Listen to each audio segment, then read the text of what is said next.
आयोग ने 15 जनवरी तक सभी भौतिक राजनीतिक रैलियों पर प्रतिबंध लगा दिया है। आपको बता दें कि चुनाव आयोग ने ये फैसला कोरोना के विस्फोटक स्थिति को देखते हुए लिया है।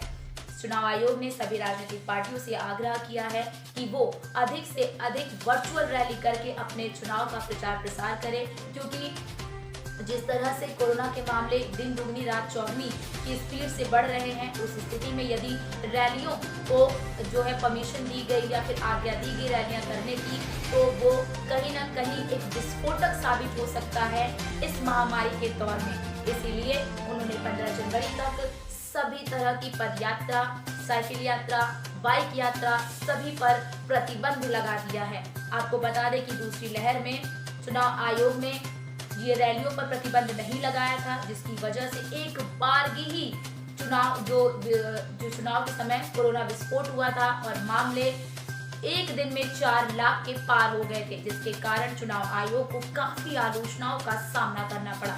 साथ ही साथ उन्हें चारों तरफ से किरकिरी का भी सामना करना पड़ा। वो स्थिति दोबारा पैदा ना हो, वो स्थिति दोबारा उत्पन्न ना हो, इसको देखते हुए चुनाव आयोग ने सभी रैलियों को 15 जनवरी तक प्रतिबंधित कर दिया है।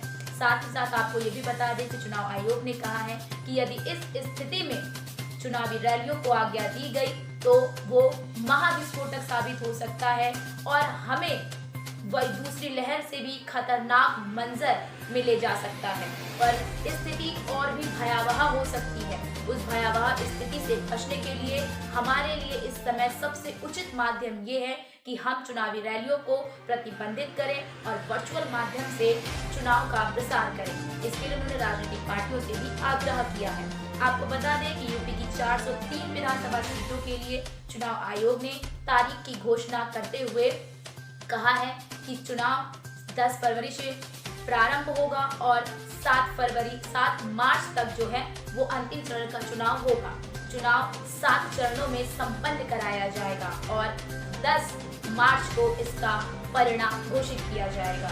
जिसके बाद सभी राजनीतिक पार्टियों ने चुनाव आयोग के इस फैसले का स्वागत करते हुए वर्चुअल रैली पर अधिक ध्यान केंद्रित किया और कहा कि हमें वर्चुअल रैली के माध्यम से, अब बता दें कि कई सारी विपक्ष पार्टियां भी जो है चुनाव आयोग के इस फैसले का उन्होंने जो है प्रशंसा की और ये भी कहा है कि इस स्थिति में हमें वर्चुअल ही रैलियां करनी चाहिए। वर्चुअल मीटिंग के माध्यम से हम अपने जनता के सामने अपने घोषणा पत्र, अपने मुद्दे उठा सकते हैं। अब देखना ये होगा कि इस चुनाव आयोग का ये फैसला कहां तक सफल होता है और क्या स्थितियां उत्पन्न होती हैं चुनाव होने के बाद या चुनाव के दौरान। इस पर लगातार हम नजर बनाए रखे रहेंगे। आज के लिए फिलहाल बस इतना ही, लेकिन देश और दुनिया की तमाम खबरों को देखने और जानने के लिए आप जुड़े रहिए वॉइस ऑफ इंडिया के साथ। मुझे दीजिए इजाजत। धन्यवाद।